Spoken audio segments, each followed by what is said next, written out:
AFS Intercultural Programs, as we know it today, is a global leader in international education.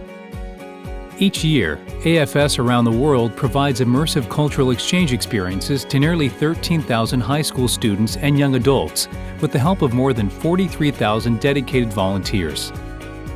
For close to 70 years, these intercultural exchanges have fostered peace and cross-cultural understanding in communities around the world.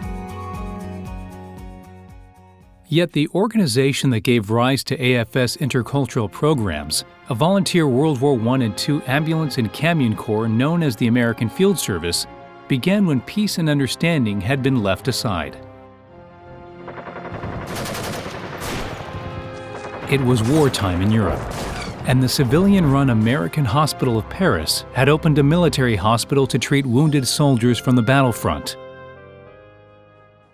One of the hospital's dedicated ambulance drivers was American A. Pyatt Andrew, a former director of the United States Mint and assistant professor of economics at Harvard University.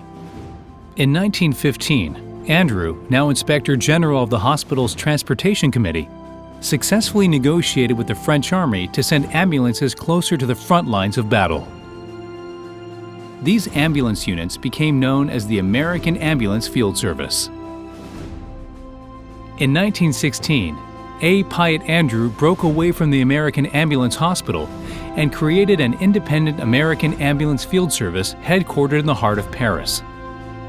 As the war progressed, however, a camion service was added to help transport munitions and supplies, and the Corps became known as simply American Field Service. The organization was eventually absorbed into the ranks of the U.S. military after the U.S. entered the war in 1917. In 1920, 3 years after the war ended, the AFS Association was established to coordinate reunions among former members of the American Field Service, as well as to facilitate study abroad fellowships for French and American graduate students. The primary aim of these fellowships was to continue cultivating peaceful ties between the United States and France during the post-war period.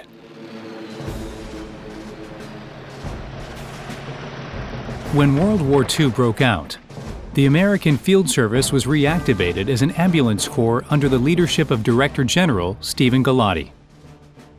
Galati had taken over the AFS Association after AFS founder A. Pyatt Andrew's death in 1936. The American Field Service served in France until June of 1940, and then aligned itself with the British Army in 1941.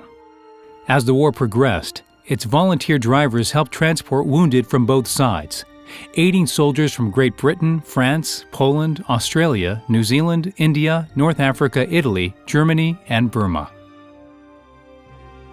In 1945, as the war came to a close and the Bergen-Belsen concentration camp was liberated by British forces, a contingent of American Field Service ambulance drivers was called in to help evacuate more than 11,000 people from the camp. By the end of World War II, the 2,196 ambulance drivers had carried more than 700,000 wounded combatants from both sides of the war. After World War II ended, the fate of the American Field Service remained in the balance. Its services were no longer needed on the battlefield, but its members were determined to keep alive the spirit of volunteerism that drove the organization through its first 3 decades. In 1946, Stephen Galati and American Field Service drivers from both World Wars assembled in New York City to discuss the organization's future. They pledged to continue the AFS tradition of volunteer service and work to foster friendship among nations. They felt this could best be achieved through intercultural exchanges that helped young people from diverse backgrounds understand one another better.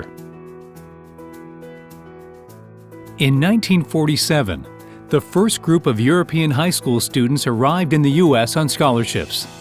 That following summer, 29 college and high school students embarked on a bus trip across America to see the country and spark U.S. citizens' interest in hosting foreign students and supporting student exchange. By 1950, exchange opportunities for U.S. students were made available thanks to the efforts of AFS exchange returnees who worked to establish programs in their home countries. AFS continued to grow, and by 1964, more than 20,000 students had participated in AFS exchanges. U.S. presidents, who had been meeting with AFS exchange participants since the 1950s, continued to invite the students to the White House and lauded the organization for its contributions to U.S. public diplomacy efforts. Today, AFS is one of the largest volunteer-based organizations of its kind in the world.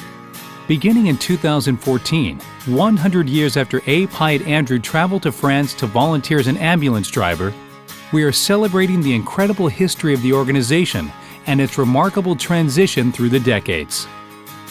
AFS-USA is one of the AFS network's largest partners.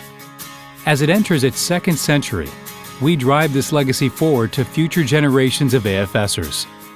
Through intercultural exchange, an enduring commitment to volunteerism, and exciting new educational initiatives for groups of all ages, AFS-USA will continue to inspire people to become the kind of global citizens that the world needs.